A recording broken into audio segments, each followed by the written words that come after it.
I'm going to show a few slides and tell a few stories to illustrate what we might mean by social and emotional learning in a forest and nature school setting. So this is a picture that was drawn by a child at the Ottawa Forest and Nature School, and children are often grouped into the wolf pack or different animal names that they may decide. This group of children were on site one day in the winter, and they saw a whole bunch of eagles flying overhead, and an inquiry started, and lots of questions and curiosity emerged why the eagles were on the land, and why are they circling, and why haven't they left.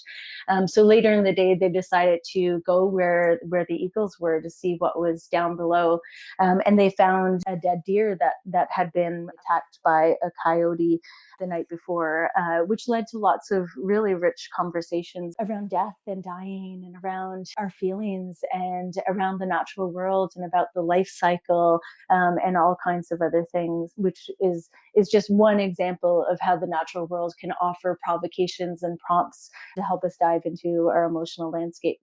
I walked into our site one day, and I couldn't find the children. The educators were with the children, but there was no child left inside. There were a million backpacks kind of strewn throughout our cabin and throughout our yurt, but no child could be found. And I thought that was a really beautiful moment. This was a group of preschool children, and this is just an example of literacy and loose parts. You see lots of loose parts strewn about.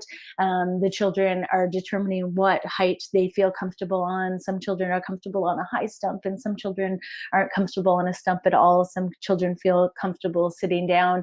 That self-determination is a really big part of forest and nature school, and children deciding and determining for themselves what feels right and what feels good and what feels safe.